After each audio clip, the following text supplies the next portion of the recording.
Okay, so here's a battle video that many of you requested, the all-new Google Pixel Fold against the all-new Samsung Z Fold 5. Let's go ahead and jump in. First things first, let's start off with the basics, the price. The all-new Google Pixel Fold will run you $1,800. And keep in mind that this is the very first foldable made by Google. The all-new Samsung Galaxy Z Fold 5 will also run you $1,800. And this particular phone is the fifth iteration of a very well-established line of, foldable phones. That's for one, meaning Samsung has that advantage of, having been in the market for 5 years. The next thing we are going to look at is the design, right? Now, normally, I would say design is subjective, right? I generally say that with tablets and, other phones and things like that. But in this case, the design plays not only just a crucial role as it comes down to the form factor, but also just the overall user experience. So to a certain extent, the design is actually directly linked to, the usability of the device itself. So on the Z Fold 5 here, you would find a taller phone, right? Slim and tall when closed. And here you would find a shorter or chunkier phone. And when you close it, it's not as thin as what you have here with the Z Fold 5, which is actually the source of, huge controversy online. Good chunk of people loving the Google Pixel Fold form factor here versus, the other half loving Samsung's long-running form factor on the Z line here. But anyway, so the one thing that you need to keep in mind here as I go with this comparison is that Samsung building this foldable has centered the whole marketing, the whole idea, or the whole philosophy of this phone is centered around the inside display. The outer display here is an afterthought. It's a second thought, right? So their whole thing is centered around this display. It seems like Google went a slightly different route. Well, actually a totally different route. It seems like the focus is on that outer display, right? You can open the inside display and be able to do, a good chunk there. But the way the Google Pixel Fold here is built is made in a way where you find yourself using the outer display way more than you would on the Galaxy Z Fold 5. In fact, for the vast majority that I've used this phone, even when I was using it as my primary phone, as I was testing it during those first few weeks, I kept using the front display and I kept raving about it. I kept talking about how good of a display it is. I kept talking about it on Twitter simply because it's very different from what I am accustomed to, from what we are all accustomed to. We've seen other foldables that tend to still be on the taller side, right? I mean, a lot of those Chinese manufacturers are now making slightly larger displays to kind of differentiate themselves from the likes of the, Z Fold 5 here. But generally, when you get a foldable, you would be expecting something that is a little bit taller here because we're still playing on the aspect ratio from the inside. Meaning, if you were to take the Z Fold 5 here, you just went ahead and made it just larger or wider, like it is the case on the Google Pixel Fold here, then when the phone is open, then it'll be a bit much to handle. So in my humble opinion, you can either go short and fat like this, and then have the thick bezel inside, or you can simply go tall and skinny like this and have this type of aspect ratio with skinny bezels around it. But anyways, before we go ahead and talk user experience, let's go ahead and quickly fly over what we have in terms of physical features. Starting off with the Galaxy Z Fold here, what you have is a dual speaker setup here. They sound pretty nice. You have a power button, volume rocker, and that power button actually doubles up as a fingerprint sensor. And then you have a total of 4 mics around the phone here, making it easy for you to be able to pick up sound, right? So I've had zero issues so far. On the Pixel Fold here, what you have would also be a dual speaker setup here.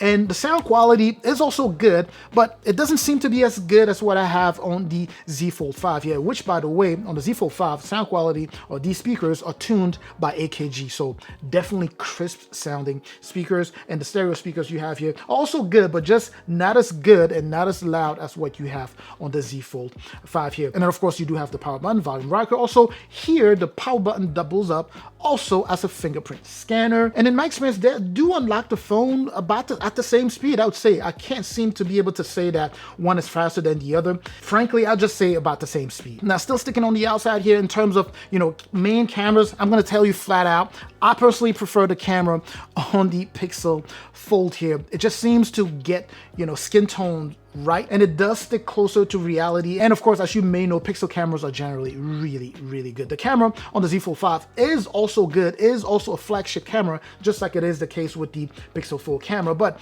I personally prefer just the Pixel Fold camera. Some people may prefer the Z Fold5 camera here, maybe because, it offers a bit more saturation than what you would have on the Pixel Fold here. But then again, as I mentioned, it's fairly subjective. Same thing with the front-facing camera. So the selfie cameras, I also prefer the one on the Pixel here as opposed to the one on the Z Fold5. Now, let's go ahead and go inside here where we find the display. Oddly enough, you will find that either one of these displays is 7.6 inches, right? So 7.6 here with the Z Fold5, and as you can see, thinner bezels, and also 7.6 inches with the Pixel Fold here, just with these thicker bezels. And you can see at the top there with the thicker bezel, you can definitely see that we have a camera that may be another reason we have a thick bezel at the top, but mostly because of the form factor, right? It's a larger outer display here. When you open it, it just has to be kind of a different shape when compared to what we have with the Z Fold5. Foldable OLED on the Pixel Fold, dynamic AMOLED display on the Z Fold5 here. High refresh rate at up to 120 Hertz on the Pixel Fold. Same here with the Z Fold5, except, you have that dynamic AMOLED display, HDR10+, 1200 nits, and that's the peak brightness on the Pixel Fold. And you have 1750 nits as the peak brightness on the Z Fold5. So a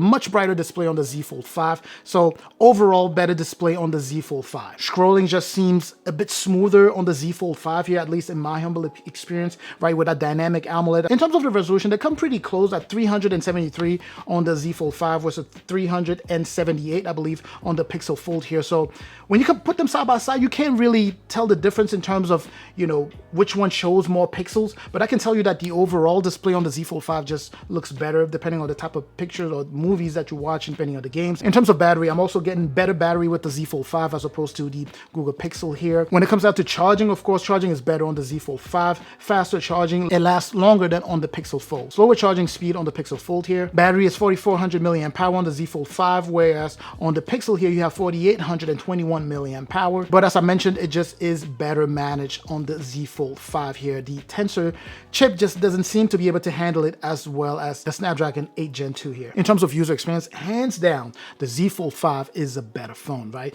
Multitasking, even without using Samsung DeX, multitasking here is definitely superior. Now that said, you can also multitask on the Google Pixel. Obviously, it's a huge display here, and there's just something very different about holding this, the Pixel Fold as a little book, where you have one thing on one side and the other thing on the other side, and you can kind of go back and forth between those two windows. It just feels so comfortable. It feels very, very comfortable. Multitasking on the Z Fold, on the other hand, feels a bit more serious, right? Because you have to, properly arrange the windows. And by the way, you can actually split this into 3, which is something you cannot do on the Pixel Fold here. You have to split it into 3 and arrange a certain way so that it's just perfect in the way you want to work with, and then you could go with that. But again, as I mentioned, it does propel your level of productivity higher, further than it would on the Google Pixel Fold here. Now, the next thing we're going to talk about is just going to be the processor, right? In terms of processing power, the Z Fold5 here is just a more powerful phone. It's powered by that Snapdragon 8 Gen 2, right? And we know that it's been doing wonders with the S23, with the likes of the S23 series, and it's doing the same with the Z Fold5 here. What you have on the, Google Pixel Fold here is the Tensor G2. And one thing that I'm encountering is that if you push too hard, then it gets warm. Now, when it gets warm, it doesn't necessarily kill, your performance, but, if you push it more and you go outside and it's really hot outside, you are definitely going to encounter some maybe crashes or freezes or whatever the case may be. I'm hoping that they fix that, with the next iteration of this phone. But then again, like I said before, in terms of the first iteration of their foldable, I think Google really came out swinging with this here. It's really created a fan base, including myself, right? I'm a big fan of the Z Fold series, but I can tell you that I absolutely love what Google did here, especially with that outer display. And speaking of that outer display, when you go from one to the other, you can definitely feel the difference. Meaning, when I'm using the Pixel Fold here, as I mentioned earlier, when you tend to use that outer display, you use it a lot, right? You barely go inside. When I switch from that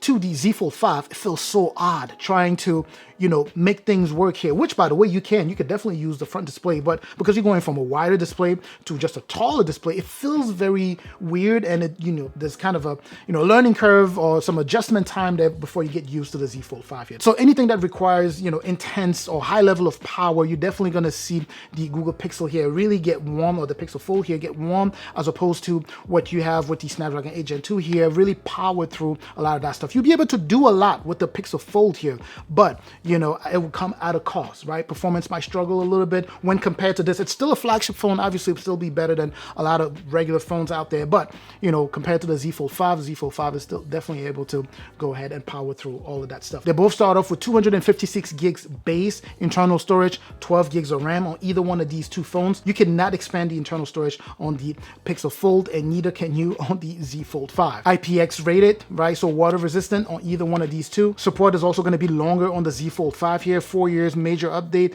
with 5 years security updates, as opposed to the Pixel here where you get 3 and 4 respectively. Now when it comes to camera, like I mentioned, I prefer the camera on the Pixel Fold here. When it comes to the user experience of the outer displays, the Pixel Fold, you know, without hesitation. When it comes down to the user experience with the inner displays, obviously the Z Fold 5 here. So it seems like when it comes down to philosophy, Samsung nailed it with the, you know, inside displays, whereas Google nailed it with the outer display there. So it's going to come down to what you want to use. Which one are you looking forward to buying and what your type of usage is going to be like? Samsung is thinking that the outer display is going to be something that you just use to quickly do things, not necessarily do anything heavy on the outer display, but Google seems to disagree and doing something different, making so that you can actually do almost everything on the outer display. In terms of just form factor, holding it in hands, yeah, it just, I mean, it will depend on the type of person that you are. I have large hands, so either one is fine with me, but it just is different, and